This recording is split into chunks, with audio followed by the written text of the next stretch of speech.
अन्नू जब पोछा लगाने के लिए मालकिन के कमरे में जाती है तो वो किताबों की अलमारी को देखकर उसके पास रुक जाती है।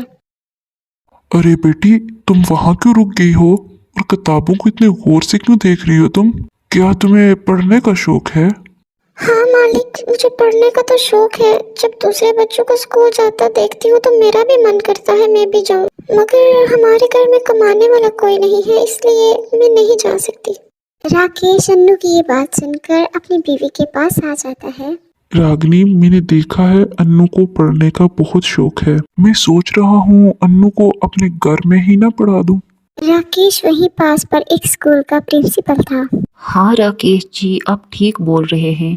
किसी गरीब का भला हो जाएगा ऐसे।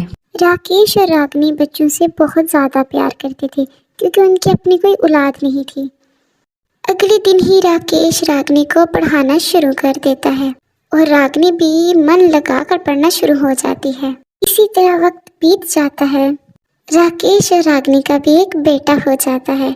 किसी गरीब के साथ भला करो तो उसके साथ भी भला होता है। और अन्नू भी पढ़ लिख कर अपना काम शुरू कर देती है।